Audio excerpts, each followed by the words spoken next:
여러분 안녕하세요. 여러분 혹시 링겔만 효과라는 거 들어보신 적 있으신가요? 링겔만 효과.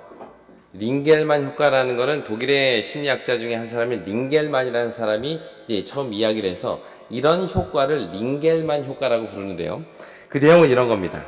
어느 한 집단이 있는데 그 집단에 포함되어 있는 여러 개인이 많아지면 많아질수록 그 집단이 어떤 일을 이루는 데 있어서 한 개인의 공헌도는 더 낮아진다는 겁니다. 예를 들면 이런 겁니다. 이제 줄다리기를 하는데요. 한 사람이 최선을 다해서 당겼을 때의 힘을 100이라고 하면 두 사람이 같이 줄을 당기면 둘이 합하면 에너지가 몇이 돼야 돼요? 200이 되고 3명이면 300이 되고 8명이면 800이 돼야 돼요. 근데 이 실험을 이제 한 겁니다. 한 사람이 당기는 힘을 이제 100이라고 봤을 때 두 사람이 이제 당기게 했어요. 그랬더니 그 두 사람이 각각 자기가 당기는 힘이 100이 아니라 한 92 정도 나오는 것을 발견했습니다.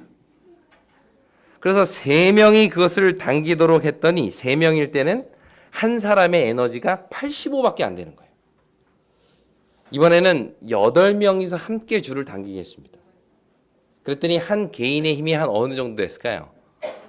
네, 50 가깝게 49%밖에 되지 않았어요. 이건 어떤 현상인가 하면 내가 혼자 있을 때는 하여튼 안간 힘을 써서 나밖에 없으니까 내가 막 최선을 다해서 당기는데 한 뭐 8명, 10명, 20명이 같이 하니까 아 이거 뭐 내가 안 당겨도 누군가 열심히 당기겠지 이런 심리가 작용한다는 것이에요. 저는 예전 고등학교 다닐 때 이제 운동장에 이제 축구를 하려면 축구 골대를 저 구석에 있는 골대를 이렇게 옮겨와서 하고 또 치우고 이제 이래야만 됐습니다. 그래서 이제 한 10명이 가가지고 이제 축구 골대를 드는데 하나, 둘, 셋 해가지고 들고 이제 골대에 있는 데를 막 옮겨가는 거예요. 근데 이상하게 가면 갈수록 무게가 무거워지는 거죠. 이상하다. 이거 왜 이렇게 무겁지? 가만히 보니까 그 중에 드는 척만 하고 손만 갖다 대고는 힘을 안 주는 아이들이 종종 생기는 겁니다. 물론 저도 가끔은 그렇게 하긴 했지만 이게 무슨 효과예요? 이게 링겔만 효과라는 겁니다. 다른 사람이 하겠지라고 해서 내 최선을 안 다하는 거죠. 근데 이런 링겔만 효과에 완전 반대되는 또 하나의 효과가 있는데 여러분들 많이 들어보셨을 거예요. 시너지 효과라는 게 있습니다. 네, 시너지 효과. 시너지 효과는 1 더하기 1은 보통 2가 돼야 되는데 2 이상의 힘이 막 생기는 겁니다. 이 시너지 효과를 소개하는 데 있어서 늘 어떤 예로 나오는 게 한 마리의 말이 끌 수 있는 무게. 말 한 마리가 끌 수 있는 무게가 2톤이라고 합니다. 2톤. 그러면 두 마리가 끌면 몇 톤을 끌 수가 있어요? 4톤을 끌어야 되는 게 이게 수학적인 개념인데요. 근데 보니까 말 두 마리를 같이 끌게 했더니 몇 톤을 끌었을까요? 1톤? 그거 이제 링겔만 효과입니다. 야, 네가 좀 더 힘내. 야, 근데 이 말 둘이 같이 끌게 했더니 24톤을 끌었대요. 24톤을. 어마어마한 힘이 나오는 겁니다. 이게 뭐예요? 이게 시너지입니다. 나 혼자는 이게 잘 안 됐는데 나와 같이 하는 누군가가 있을 때 내 속에 잠재되어 있던 에너지가 폭발적으로 나오는 거예요. 이게 시너지입니다. 예, 그렇죠. 네, 나 혼자 끌 때는 힘이 없었는데, 서로 격려하면서 끄니까 더 엄청난 힘을 낼 수 있었다. 그게 이제 시너지 효과인데요. 자, 오늘날 우리 이 한양 교회는 어떻게 요즘 링겔만 효과를 보고 계십니까? 아니면 시너지 효과를 보고 계십니까? 누군가가 하겠지, 이런 생각을 가지고 계십니까? 아니면, 당신과 함께 하니까 없던 힘이 납니다. 라는 이런 현상이 일어나나요? 우리 교회에서 벌어지고 있는 여러 이제 일들, 우리 디딤돌 프로젝트라든지, 반찬 봉사, 또 오늘 있을 스포츠데이, 또 선교 산행, 또 여러 전도회, 이제 많은 일들을 하기 위해서 계획하고 일을 진행을 합니다. 오늘 안교 시간에도 우리 선교 임원들이 같이 나와서 여러분들 우리 함께 힘을 좀 모아 주십시오. 여러분들의 힘이 필요합니다. 우리가 다 우리 참여하는 전도회가 되었으면 좋겠습니다. 이런 말씀을 나눴는데 과연 우리 교회에서는 링겔만 효과가 계속 나는지 아니면 정말 시너지 효과가 나서 일에 없었던 엄청난 폭발적인 에너지가 나는지 한번 우리 스스로 생각해 볼 필요가 있다고 생각이 됩니다. 오늘은 그런 의미에서 이 복음을 전하는 데 있어서 시너지 효과를 냈던 한 사람의 이야기를 통해서 우리의 모습이 그렇게 되기를 간절히 바라는 마음으로 말씀을 전하도록 하겠습니다. 오늘 살펴볼 내용은 바로 사도 바울의 이야기인데요. 여러분, 사도 바울 하면 어떤 이미지가 떠오르세요? 열정이 떠오릅니다. 정말 열정적인 거, 누가 뭐라 그래도 막 돌에 맞아서 거의 죽게 된 다음에도 일어나서 또 복음을 전하는 엄청난 열정을 가진 사람, 정말 강철인 같은 이미지가 바울입니다. 그런데 여러분, 바울이 이렇게 폭발적인 에너지를 낼 수 있었던 이유가 뭘까요? 그가 원래 하나님에 대한 엄청난 믿음이 있어서 그런 것도 있겠지만 그 사도행전을 쭉 읽어보면 그가 그런 엄청난 선교적인 에너지와 영향을 낼 수 있었던 이유는 언제나 보면 그의 그 사역 가운데 그와 함께 했던 동료들이 있었다는 것을 보게 됩니다. 그래서 오늘은 바울과 함께 했던 동료들의 모습들을 통해서 그들이 냈던 이 시너지 효과를 함께 살펴보도록 하겠습니다. 자, 먼저 바울과 동역자로서 일했던 첫 번째 사람 누굴까요? 누구예요? 바나바입니다. 바나바. 이 바나바와 바울의 이 서로의 인연은 바울이 예수님을 만나고 회심했을 때부터 시작됩니다. 그렇게 교회를 핍박하던 바울이 내가 이제는 예수님 믿고 예수님 전하며 살겠습니다 라고 이야기를 하니까 아무도 그걸 믿지 않아요. 괜히 저러다가 교인 그리스도인들 한꺼번에 잡아가려는 겁니다. 믿지 않아. 심지어 누구까지 안 믿었는가 하면 사도들까지 안 믿었어요. 예수님의 제자들까지. 근데 그때 바울을 데리고 예루살렘에 가서 사도들을 다 만나고 이 사람이 진짜 예수님을 만났습니다. 이 사람 진짜 회심했습니다 라고 알려줬던 사람이 누구예요? 그 사람이 바로 바나바였습니다. 그래서 바나바가 없었다면 아마 바울의 어떤 공적인 사역은 훨씬 뒤로 밀렸을지도 모르겠어요. 이렇게 한 다음에 이제 바울은 아라비아라는 곳에서 3년, 그의 고향 다소에서 8년, 도합 11년을 이 선교 무대에서 떠나서 이렇게 지냅니다. 그런데 그 사도 바울의 사도행전의 모든 이야기의 중심에 서게 된 계기가 있었어요. 계기는 이런 겁니다. 안디옥이라는 지역이 있었는데 거기에서 교회가 막 부흥을 하는 거예요. 그래서 예루살렘에서 바나바를 당신이 가서 거기서 좀 목회를 해주시오라고 이제 보냅니다. 가서 보니까 이거 혼자서 감당하기 너무 어려운 거예요. 사람들은 너무 많고 정말 내 에너지와 내 능력으로는 이걸 다 감당하기 어렵다고 판단됐을 그때에 누구 생각이 났어요? 바울 생각이 난 겁니다. 그래서 그가 그 먼 길을 가서 바울을 다소에서 만납니다. 그리고는 이러이러한 일이 있는데 나랑 같이 하자 해가지고 바울을 데리고 안디옥으로 와서 거기서 사역을 하게 되죠. 우리 사도행전 11장 25절 26절 같이 읽겠습니다. 사도행전 11장 25절과 26절입니다. 사도행전 11장 25절과 26절 함께 읽겠습니다. 25절 바나바가 시작. 바나바가 사울을 찾으러 다소에 가서 만남에 안디옥에 데리고 와서 둘이 교회에 1년간 모여 있어 큰 무리를 가르쳤고 제자들이 안디옥에서 비로소 그리스도인이라 일컬음을 받게 되었더라. 바나바가 다소에 가서 사울을 데리고 와서 안디옥에 와서 몇 년을 일했어요? 1년을 둘이 함께 일하자. 어떤 일이 벌어졌는가? 거기에 있는 교인들이 처음으로 어떤 이름을 얻게 되었다고요? 그리스도인이라는 이름을 처음 얻게 됐다는 거예요. 어디 앉으나 서나 밥 먹을 때나 잘 때나 늘 그리스도에 대한 이야기를 하니까 저 사람들은 그리스도인들이야 라는 이야기를 바울과 바나바의 동력을 통해서 처음 듣게 되었다는 것입니다. 한 사람은 패하겠거니와 두 사람은 능히 당하나니 삼겹줄은 쉽게 끊어지지 아니하느니라. 그 후 바나바와 바울은 안디옥 교회로부터 선교사로 이제 파송을 받습니다. 목회하던 곳에서 두 목회자를 선교사로 보냈던 것이죠. 이렇게 해서 최초의 선교 여행을 떠난 바나바와 바울은 말 그대로 엄청난 어려움을 겪게 됩니다. 아까 말씀드린 대로 루스드라라는 데에서는 돌에 맞아가지고 바울이 죽게 됐어요. 그러니까 사람들이 죽은 줄 알고 성 밖에다 내 던지는 일. 그러다가 다시 나중에 정신 차려서 와서 또 복음을 전하는 이런 일들이 나타나는데, 바울이 이렇게 복음을 열정적으로 전할 수 있었던 이유는 그와 함께 했던 그의 동력자 바나바의 역할이 컸다는 것을 우리는 알 수 있습니다. 한 사람이면 망하겠거니와 패하겠거니와 두 사람이면 능히 당하나니 삼겹줄은 쉽게 끊어지지 아니하느니라. 바울의 또 다른 동역자를 꼽으라 그러면 두 번째는 실라라는 사람, 실라노라는 이름의 사람을 우리가 들 수가 있는데요. 그는 2차 선교 여행 때부터 바울과 함께 했던 그의 동역자입니다. 특히 2차 선교 여행 때 유럽으로 넘어가는 이 힘들고 어려운 과정에서 함께 했던 사람이 실라인데요.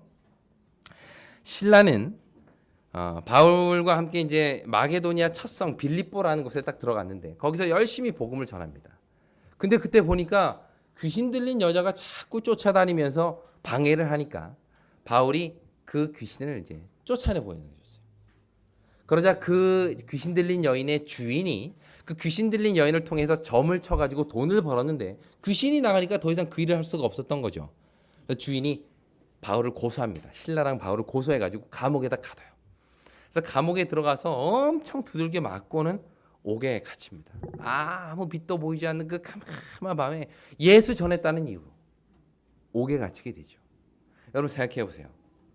예수님 전하겠다고 다짐하고 결심한 이 두 사람이 예수님 전하다가 엄청 맞고 감옥에 갇혔습니다. 이런 상황에서 여러분은 어떤 생각을 하실까요? 야, 이거 하나님 일 하는데 왜 이렇게 어렵지? 내가 내 돈 벌자고, 나 잘 먹고 살자고 이런 일 아닌데 내가 하나님 이름으로 하나님 일을 하는데 왜 이렇게 어려움이 있지? 라고 좀 실망하고 좌절했을 텐데 이때 감옥에서 놀라운 일이 벌어집니다. 사도행전 16장 25절 같이 읽겠습니다. 사도행전 16장 25절입니다. 한밤중에 시작.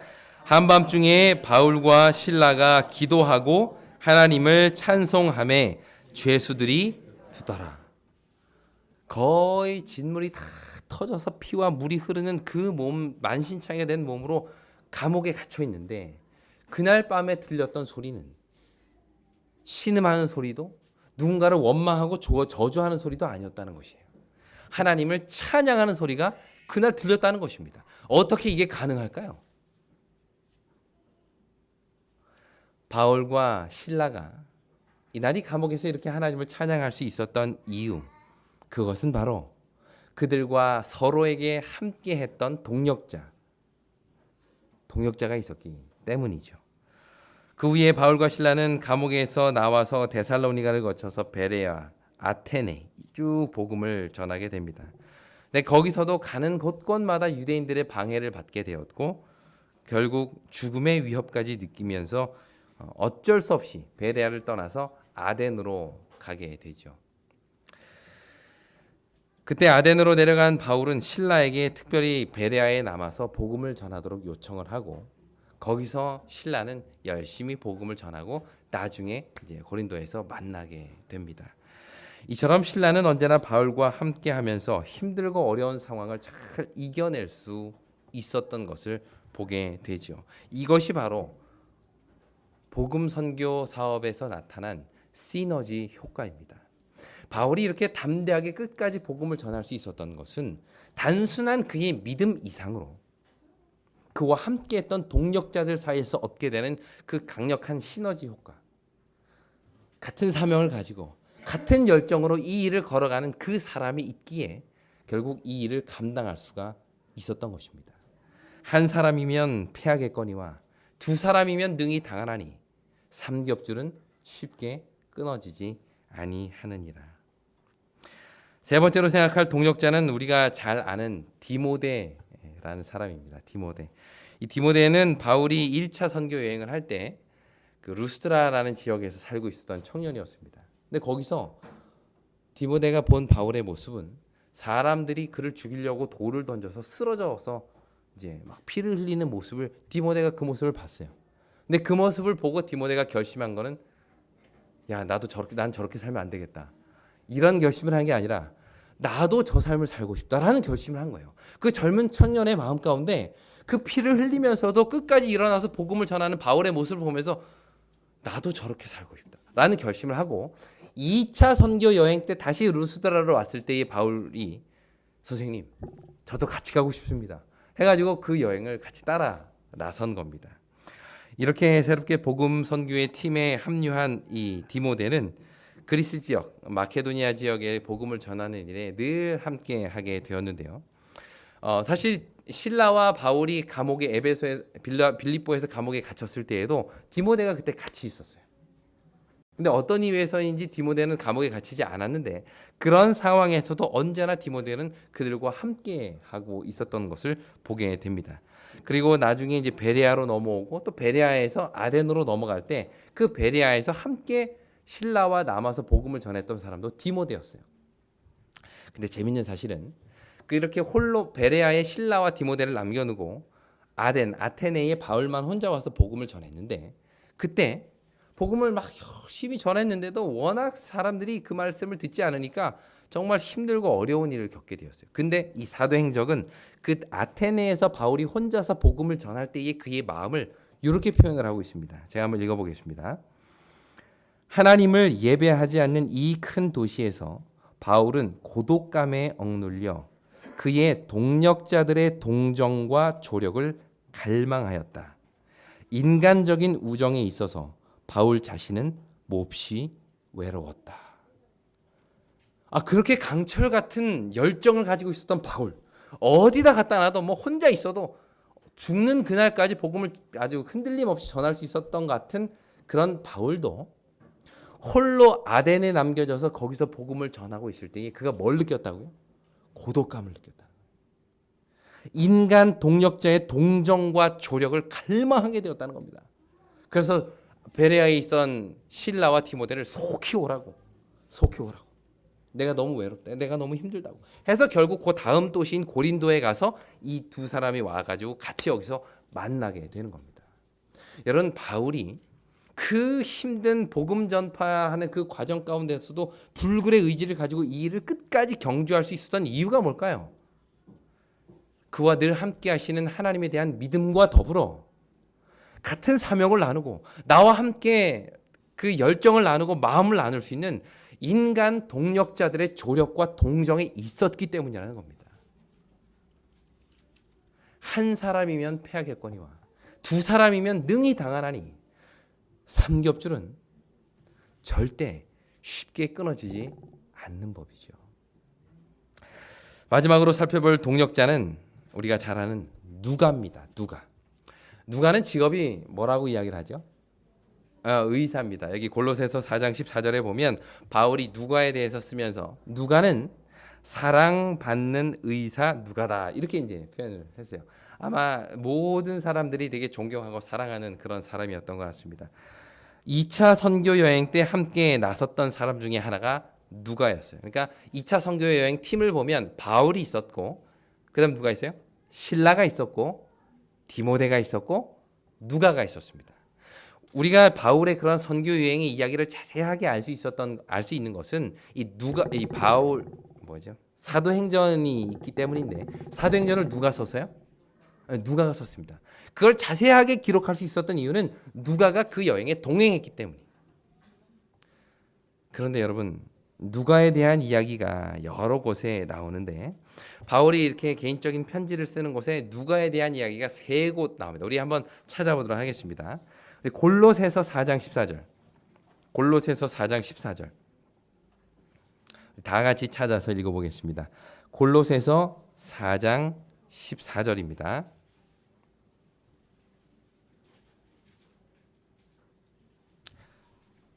우리 함께 읽겠습니다. 사랑을 받는 골로새서 4장 14절입니다. 자, 시작. 사랑을 받는 의원 누가와 또 데마가 너희에게 문안하느니라. 여기 보니까 지금 이제 편지를 쓰면서 골로새 교회 교인들에게 누가가 여러분들에게 문안 인사합니다. 라고 이제 대신 인사를 전해주는 거예요. 그러니까 이 글을 쓸 때 지금 바울과 함께 누가 있어요? 누가가 지금 같이 있는 거예요. 빌레몬서 1장 24절. 빌레몬서 1장 24절. 같이 보겠습니다. 빌레몬서 1장 24절. 빌레몬서 1장 24절. 우리 같이 읽겠습니다. 여기 앞에 나오죠. 또한 시작. 또한 나의 동역자 마가 아리스타고 데마 누가가 문안하느니라. 여기에도 누구 이름이 나와요? 누가가 나옵니다. 마지막으로 디모데후서 4장 11절.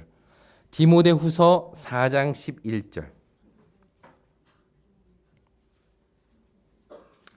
같이 읽겠습니다. 누가만, 자 시작. 누가만 나와 함께 있느니라. 내가 올 때에 마가를 데리고 오라. 저가 나의 일에 유익하니라. 자, 지금 뭐라고 표현하고 있어요? 누구만 나와 함께 있다고요? 누가만 나와 함께 있다는 겁니다.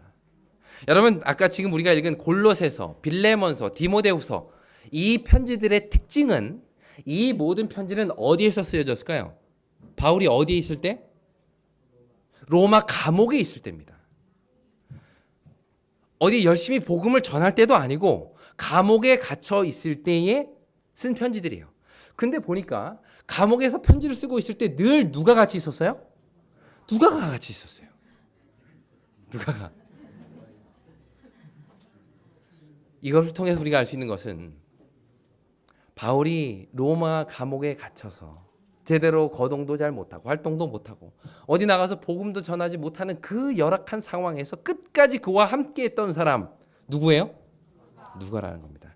여러분 사도행전 27장에 보면 바울이 거기서 재판을 받다가 난 로마 시민이니까 난 로마 가이사에게 재판받고 싶습니다 라고 해가지고 배를 타고 로마로 가는 이야기가 나옵니다. 근데 이때 누가가 그와 함께 가요.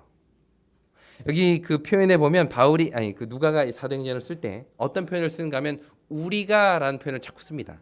우리가 배를 타고 로마로 가서 우리가 어떻게 해서 우리가 이 우리라는 표현을 쓴 이유는 뭐예요? 거기에 누구도 포함되어 있어요? 누가 본인도 포함되어 있는 겁니다. 어떻게 이게 가능할까요? 바울은 죄인이었는데 죄 없는 누가가 어떻게 그 죄인을 나르는 그 선에 같이 갈 수 있었을까요? 이 당시 로마인은 죄인의 신분이었음에도 불구하고 그의 종을 데리고 다닐 수가 있었어요. 로마 시민권이 있는 사람은 내가 죄인이어도 나를 보필할 수 있는 종을 늘 데리고 다닐 수 있었습니다. 누가가 그런 죄인인 바울과 함께 동행했다는 이야기는 어떤 신분으로 따라갔다는 거예요?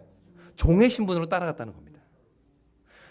뭐 어디 정말 열정적으로 사람들에게 다니면서 복음을 전하고 외치는 그 선교 현장이 아니라 죄인의 신분으로 배를 타고 로마 감옥에 가서 언제 죽을지 모르는 상황에서 누가는 끝까지 그와 함께 동행했다는 것을 우리는 이 내용을 통해서 보게 돼요. 바울이 로마 감옥에 갇혀서 끝까지 믿음을 지키면서 수많은 자기의 교회들에게 편지를 쓰고 그들을 격려할 수 있었던 이유는 어찌 보면 끝까지 그와 함께했던 동력자 누가가 있었기 때문이 아닐까요? 한 사람이면 패하려니와 두 사람이면 능히 당하나니 삼겹줄은 쉽게 끊어지지 아니하느니라. 여러분 이것이 동력의 힘입니다. 우리 한양교회가 하나님의 일을 하는 데 있어서도 이런 동력이 필요하겠죠. 아무리 믿음이 좋은 사람도 아무리 능력이 많은 사람도 아무리 열정이 넘치는 사람도 그 사람 혼자 이 모든 일들을 감당해낼 수 없습니다. 분명히 끊어집니다. 분명히 좌절하고 분명히 쓰러집니다. 열심히 교회를 섬기는 몇몇 사람들에게 이 일을 맡겨서는 안 된다는 겁니다.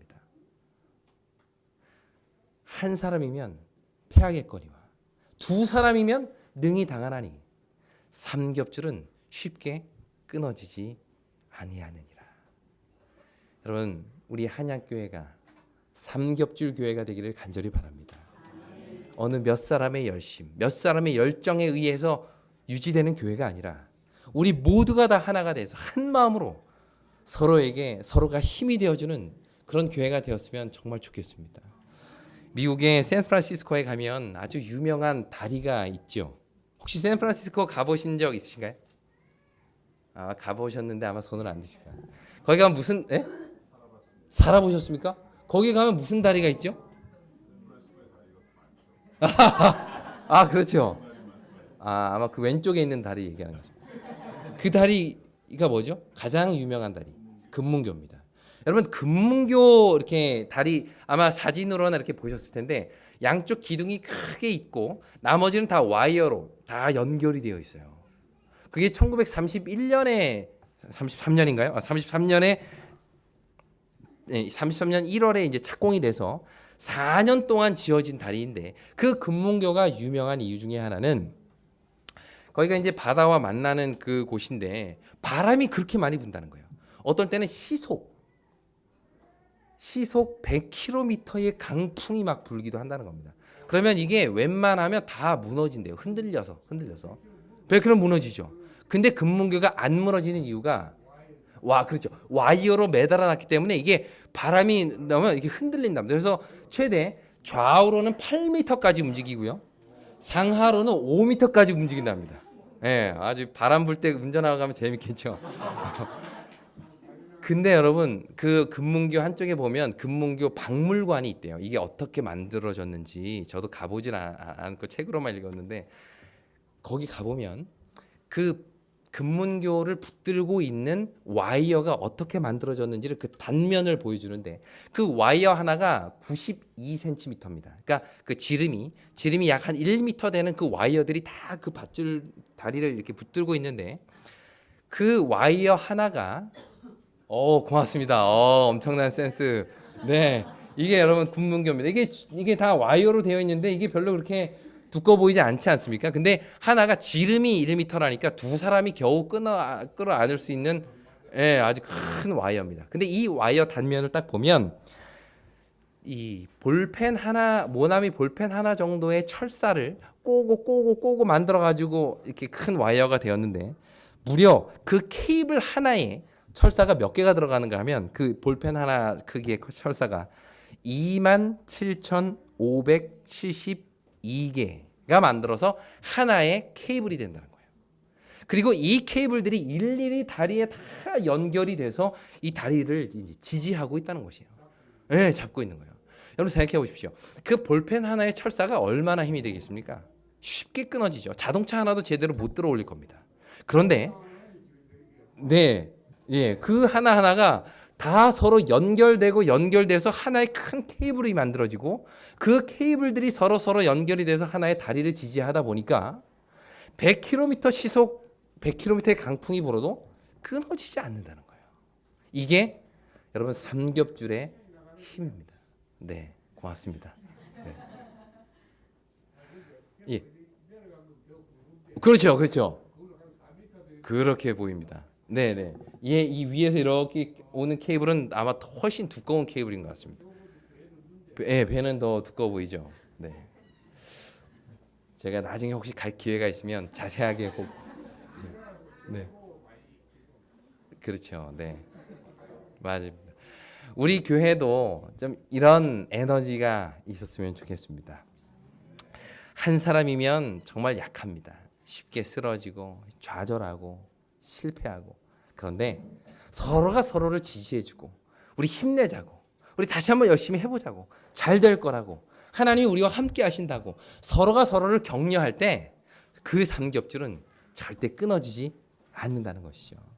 우리 한양교회가 이제 올 1년 또 하나님의 일을 해나가는 모든 과정에 있어서 서로가 서로를 격려하고 하나로 끌어안아서 하나님의 귀한 도구로서 굳게 서서 하나님의 뜻을 이루는 한 해가 되기를 간절히 바라면서 오늘 말씀을 마치겠습니다.